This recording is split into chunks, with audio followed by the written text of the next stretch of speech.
Nasa my lady. Sofno why cobra. Pastor na sabe ya cobra. And what down lady in me patron. Wabe ya cobra wasemimu. Wa fra again no so an nkwama odi kira again na say me patron ma try acquaintio ana me ko Canada.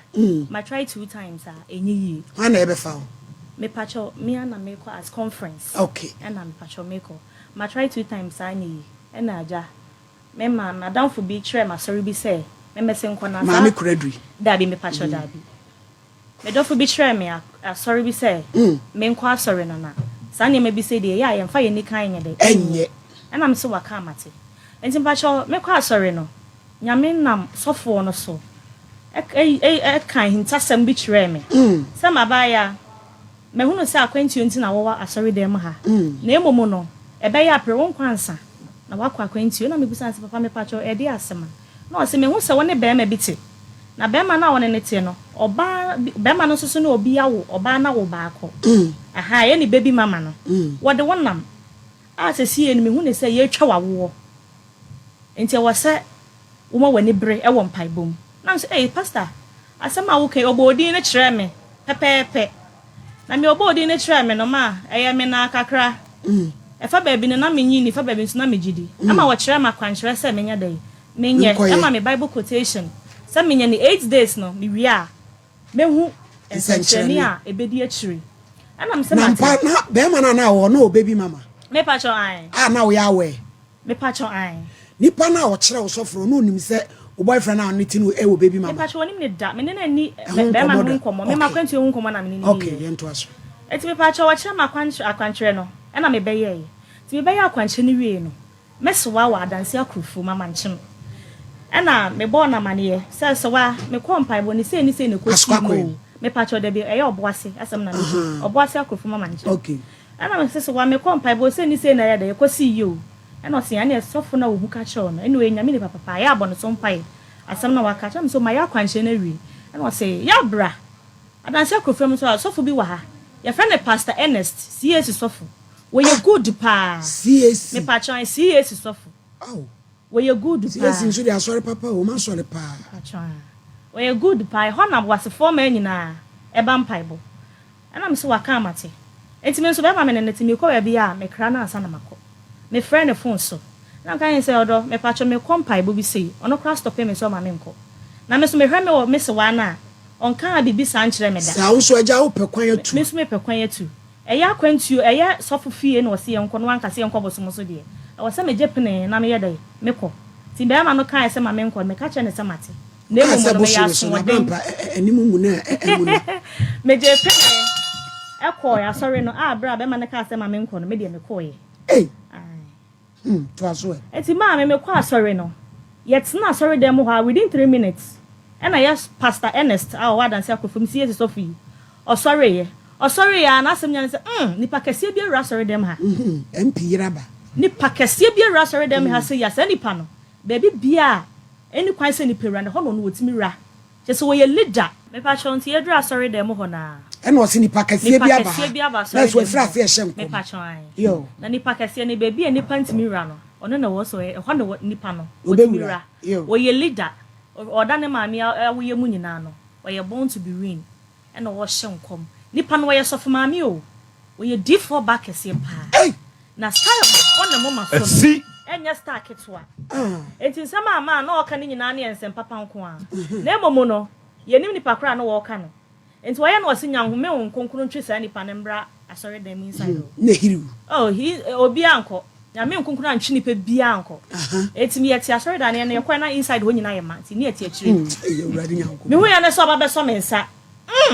nipa kese na meka na wonie nyame nkonkuru antimi antwe si eno no abatwe me pa chan so for you betray me or dem kwa asori dem inside mame say na me hu fa ho nyame nkonkuru se he what wo be kokoko baby me abebre we ye D4 back kese eni mo nyama da wo so me pacho CS so for pastor Christ Apostolic Church me pacho an adanse akrofu esa ehu se no kore de a ko CS num de kanema bi say de me pacho an amoaben no mo pa asori eni asesa ai kasi mame okeka nsem nyina wie ye no papa mo ani no mo asori papa say Ọsịsị nkwa m na keka ne nsem wie no wose na emo masem wo ho enti yapon a bra be hume enhyanka nya me konso me ne mesewa no ne ba ya ne koi enti ya we ne yapon asori na wie am se a enya ready di fo si emla me hu no ti enko ni ko ti yakwa no se maame me mama kwa ba ne se eja no se maame Florence e unu aba no ene ma nya me da na di abra obewura me mu a me kasa no yo ka nyina ye no kretro do oyem kunimdifo ba eyewo me patwan eye me wo ye sofma me preko pe na no sofma me wo be wale wana me patcho minim da ewurade afre David ni so no kra so dem kro pobisa me se sofo bi ahye me sa nkom ne da na se me ye sofo wana me sofma me obisa me sa asem no enti etina ho kan sa asem no wie ye no ene wo se wo hu se wo nua ne bebia wo gina no enye Ghana ha ena me nua ba na no koyi nika na wo se sofo ene no kra ntini ya ba so tom Esi se no do beto fama twe wase ene wo se no kra ntina obaye ya baye mame na kra be na pese okọ am say o papa ma try Canada 2 times enti we me ye US na nyankopon ya adoma next month na me ko interview Swaziland enti me pese obon pa ya mame na ye hwe say ye de visa ne be mame ana say mfa mame ene o si o afro ka che onya ne se nya me bie kwan ne dada na photos kitu ebi na wo kwan ai konshemu photos wasi potholes be patchwan enti no ye be ye niam afa ho se ne ye bibia be de na akwem okwa ye de visa ne be de ebe ma no about Florence unua be wo se ba na nkwa shakawa wo shakawa because ani monya me di na chi no so ewurade nyankopon ana me nua ne se mes me nua no ni masem dada no se papa wani abranche bi na ye de tie wasem ye ne sofo okọ ne wasori to jiniti ana so wani be ma bi na tie chichira so ano na me nua no wabo be ma ne pa yie e ma se sie na kra no be ma no nyame ya adoma wonya adwuma ye kra no asa wonte ne ho mafie o ye ne ho style ana so sa ho na ye be ma ben ya ana o si o sana not knowing say lady na ayalenda nua mama me kunadu no sa ono so ban paibo ni bia minim ye beka se be ma ne baby mama no wono so ko CS paibo ni bia me akra me passion ai ti ma we no wo say we de akwantio no obekọ na photos kakra na wo aja obeye obetima ye ne mama bibia ye photos no ada ho mo ti wo kan sa wari asema me nua ne kan sa o we de one be ma bi na tie na bema no eme se na nse no aye style kakra no so bema no kra no wone ababa wa ye friend lenda nua mama me kunadu yi wone no kra na wo na baba ya no so lenda de ahia no so mama me kunadu ya e oba wo hampai boy na so funu kra wo hu no na me nua ne chen so abaya wote nyamesumade omo ya guess me nse ya na no bo ne nua onya ade kire mu kwan wono bema no wone ne wo ye no mama wono wono wote na mse me patchwan Jesus Christ asemi ya fa bonne osofu no me patchwan erade mewu so for ya bo nim cancel mama abaflo pa wonwe ya choma me wate na ma ye ne bonne obi amede masima be na so so wa me bonne mama ma ya bonne fa cha me wate se nya sa ha ya sore dem mo a dom gu akira ka me bu nkotodwa pa wa chew na sade am se papa adai me ma hada woni me da last week fiade ya na mba ho enti we de esi da na pama chew asem na fa bone oba flo de tie ne se me wo ha na le na nwa mama me kuna di bai wo ba ya wo de su na e bai se be ma wone ne tie wone na wo ba ko oba biji din enti wanya niema eti wo ya niema nya dai e fama no e no se sa na oba na eje be ma ono wo de esi da na oba biji free wo nsem sa na ya dai o se ma papa abaya no ko hada ya Matilda no ko hada ofie ho na be ma no sukuta nkwala miensa na be ma no e de nkwala na ma girl no hye no enti nkwala no hye na wo hye no ohun ya no so mo ye dai wo mote se be ma no mfi no o ma ne nchen ne ade se no nsu no gugem pa asofo keka ne mansie ni mfama no na so me ba we de waka mate na girl no kra papa mate se so wanyem ma mia makwa akochesi no ehu se wanyem my lady and no kwasem enyemo ya be 5 months and 4 me na man again na de pragia HSC me so what is yes menyem to obehwe se menyem ampa e na obehwe ye nyinse na ni da bi na nyinse no me kota de me pie se me kota de me tehwe ye e na nyinse no me ko hospital ye se asai entafo no me pa chan na so sa doctor fo gina so me DNC na me ho to me e na ye free ho eti me de mimi ni mo se eye na se sofo ni se ni nyina ono na enwuma o ye me pa chan ai ge de ba ye no ene wo ye ma nyinse no ye de se ye mimi gidie mu na me ni se hospital de ehwe na me hwe ho no me mfa ma adwen koe no no ba sofo ni bie na nu mu ka kire me no ena me ka kire nse papa ene na me ko sofo bi ho e ma wono kra mama kwanche ye se aya ba ye wode me nam wo tuma wodiem ni nyamanyama na me de me na ma mpa mua ene wo se ene agidi ne sofo na asem na o ka kire wo no trodo eye trodo pinso no kre mi ana me ye sa ade no wo se be ma ne kuta maya nan one ne ba ne ka ho amaya nan no kre me pa chon boy na di ka wo mi ensa me pa chon one ne ex wife e wo mi ensa e na baby mama one na wo abaya bako eti no ahwa na me kwa na makwa abra abema e di ama na be ma no so pa abema pa eti abema ni ntine papa na enye bibi ne efensia no kwan e che so sofu isa sofu ba ku yo ka che me si ye twama we ya minimu hwi aye yo sofu si esi sofu pastor ne sadia tumu se wono na ga ne ba bekeka ne mesi ani o ma esi ye ne ma wo de o mu twam a se ntumi mfa furu ampa ma me efri be last year mu ho nyina eba no michima 2 days na twa se michima 1 day pe anopa to enwumre ba no ofisi se be ba we bibi ani ho entimi no menyi ntumu sa but the sofu na ankasa no masam na o kan ye me pa pastor ne se wakrofo me si esi sofu no ene sofu ba ko na me ko no asam na o kan se ni ye wo no na sofu na ya tumu se wona na ye me sa na ne na ma me di me gidie ye dai eta akire eti ye pie fra sorry dem na o se o mi ana me ye metimi so asa bibia me pa chon ai eti eya ede wukuada eya nre twemu ka memla na me ba so me mo me hu osikasemu obi a waya de obetwa mama me pa chon ai me mo me hu osikasemu na nka me ba onu ansan keka ne mansi no hena ni emu mame na ge na kura ba na ge na so kura so no so ko ba bi a ya ka che ne sem no so kura me de ne nam na waya challenge ai waya de amate sie na me ge ka sei wase ge no abedia nyame ase abehyen repoma ne say be ma no wase nya na de back pastor ebeski kan ne ma bom no wone be ma ne na tie da sole wo pam be ma ne kura be ma ne nko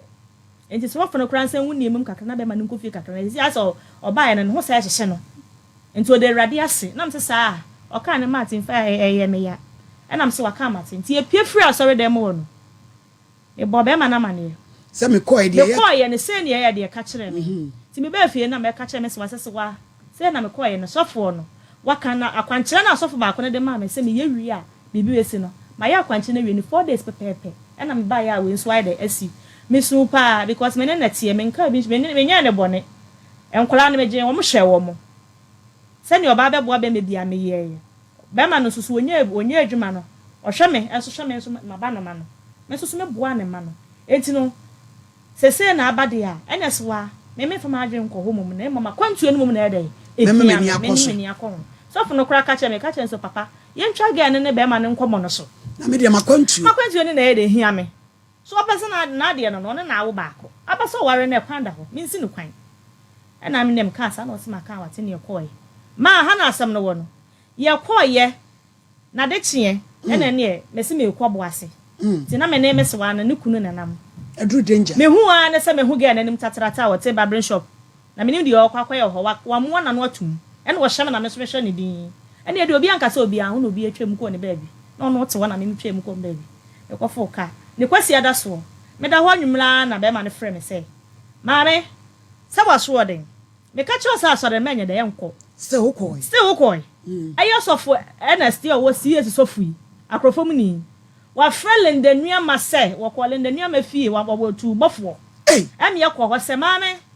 wo wa hen fa brasisi enti okwa na se ga ni ho ana friend fo so obedo mu mienu ntem adi ajiwe ska na ajiwe ska ana wo ma ga no ko asore dem ho nto hia na asore dem ho no maame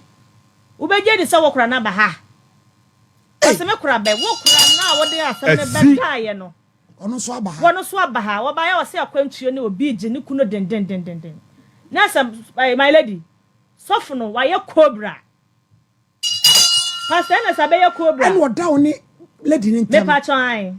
wa be ye cobra wa semi mu wa fra again no so an nkoma odi kira again ne say me ba me se wo bi jimi kuno dendenden be ma me ne tie na sesi be ma no kura no me hwehwe no kura me nya dai mi hu no na me se ma hwe be ma no ma hwe be ma no ma be ma no kura san so de meka be ma ne de meka abra man lady me so man kwa kaka asem bia ye dai e wo ho e no ka kire again nti girl no me nim de be ye se be ma no wote no so wonte no ho enti ya me nya ne se be ma na sasa ne ma ye afro na se duro no asa true se de me nim enti wo ye fast afra be ma na ka kire be ma ne se eye me ma ba sie so for pastor Ernest no ho aba be ka kire ne se ai wa hye ne me mama me e na wo de me ka akeka nsem me nim de na opese be ma ne ye me de enti wo ye fast aba be ma na ma ne na be ma no so ye de ebo mama ne say na lady no e say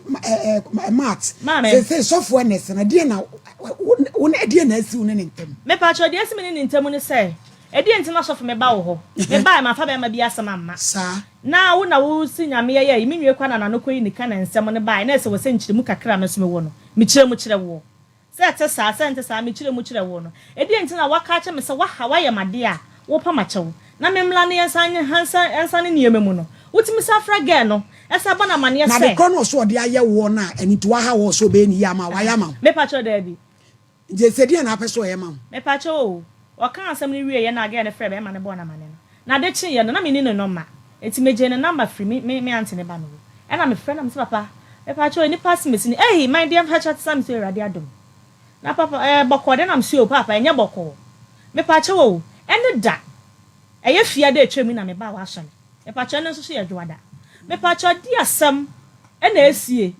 a obi a me maba wo ho no maba bedi nkoma kire wo mabeka ma asem kire wo na wotimi sa fra eye abaya no le nanuama no asa ke kan nsem kire ne se ni se na to pese wo create problems e ma me ne girl no was me nka bibia na mat de ate ne se wo ha na girl ne frɛ no girl ne frɛ no kwasi ada no so for na asem oka no se girl ne frɛ no kwasi ada no o frɛ na wase an papa matese asem kura na yedai aba wa asori ni bi na papa me oba na di asem na ode yedai e baaye e na me ka kire ne se oh se wo ye me ba o welenda wo ye me ba e na oba Florence so ye me ba enti Florence di ni nua ba asori a se me ntumi mpam no enti oba ne nkomo na obedi na o se papa nkomo ba na o se oh nya nkomo bi ono ana sem e na o ka na me se sa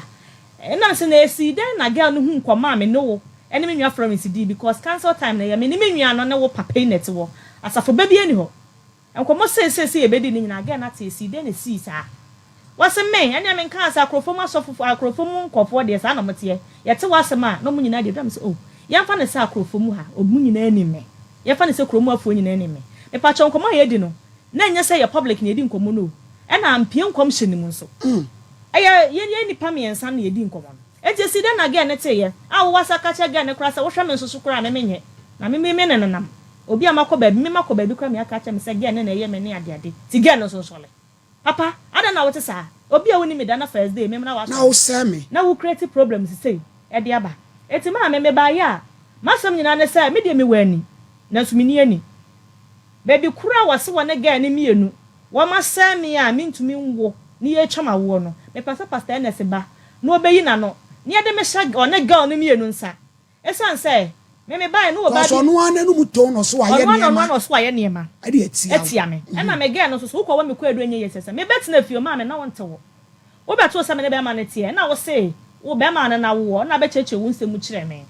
according to no ma me ya we se be ma ne kuta nkola me nsa na wo abaya wo wo da wa wo ba ko pade onye ona abeje ma no ma ye de ahwe nti be ma ne ponsi abansoro ma akora wo ne nya de ent na wo nye nkola ne hwe mo wo nsum 150 million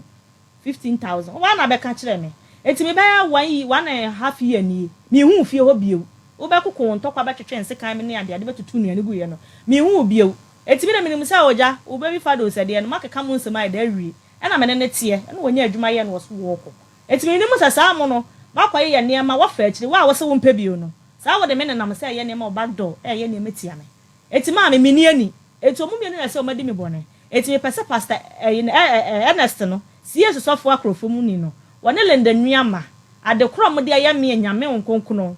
ama sofo no ade adie no o meyi frime so